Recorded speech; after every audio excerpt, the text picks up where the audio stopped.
ఒక్కరోజు ఒక రోజు 2 రోజులు 3 రోజులు టైం ఇవ్వాలి కదండి. ఇప్పుడు ఎక్కడ పోవాలంటే చెప్పండి, మీరు పరిష్కారం చెప్పండి. ఇదేమో మన అడవిలో ఉన్నామా?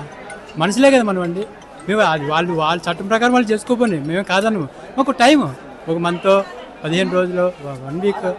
ఇప్పుడు వచ్చి పొద్దున టీ తాగుతున్నాం వచ్చేసి కొట్టేస్తున్నాం అంటే ఎలాగండి? ఎక్కడ పోవాలి మేము ఇప్పుడు చెప్పండి? అండ్ వాటర్ లేదు, కరెంట్ లేదు, మళ్ళీ లిఫ్ట్లో తీసుకురావాలి. మరి ఏం చేయమంటారండి? ముసలి ఉన్నారు, ట్యాబ్లెట్ లేదు, చిన్నపిల్లలు ఏడుస్తున్నారు, వాటర్ లేదు, భోజనాలు లేవు. ఎట్లా చేస్తారు చెప్పండి? ఏమైనా పద్ధతి ఇది? టూ మచ్ అండి. ఇలా కడుపు మరి రగిలిపోతుంది. ఇప్పుడు అసలు రెంట్కి ఎక్కడ పోవాలండి? ఈ సామాన్ వేసుకొని పిల్లలు వేసుకొని ఇది టూ మచ్. ఇది ఎట్లా పద్ధతి కాదండి. నోటీస్ ఇస్తే ఎవరికి ఇచ్చారండి? ఇదంతా మొత్తం అంతా రెంట్ అండి. ఇది అంతా రెంట్ పర్పసే ఉన్నాం మేము.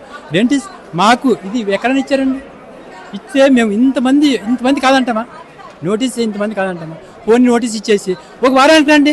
ఇప్పుడు కూల్ కట్టి ఏం చేస్తారండి మీరు? ఇప్పుడు కూల్ కట్టేస్తాం. ఇక్కడ ఏమన్నా కడతారా? ఇక్కడ ఒక్క 1 మంత్ ఉండదా?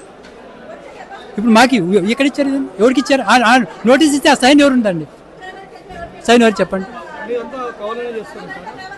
కావాలండి. నేను కావాలన్నో నాకు అంత తెలియదండి. మాకు మానవతా 1 వీక్ అన్నా మాకు ఇవ్వాల్సింది కదా. ఎటు పోల్సి ఇప్పుడు ఇంత ఎటు పోతారండి చెప్పండి? మీరు చెప్పండి. మీరే కాదు మొత్తం అందరిని అడుగుతున్నాను నేను. ఇక్కడ వీళ్ళ అధికారులు కూడా అడుగుతున్నాను. ఎవడు పట్టించుకోవట్లేదు. అదేదో పైకి వస్తుందంటారు, సంబంధించేకి ఎవరు లేరు. పొద్దునంతా అడావుడు చేశారు, గొడవ చేశారు. ఇప్పుడు వస్తే ఏమి లిఫ్ట్ కూడా లేవు, ఈ లిఫ్ట్ కూడా లేదు. అలా అన్ని సంబంధించుకుని ఎలా దిగుతారని చెప్పండి? మీరే చెప్పండి. అసలు చాలా ఏమంటే కళ్ళు నీళ్ళు వస్తున్నాయి అట్లా.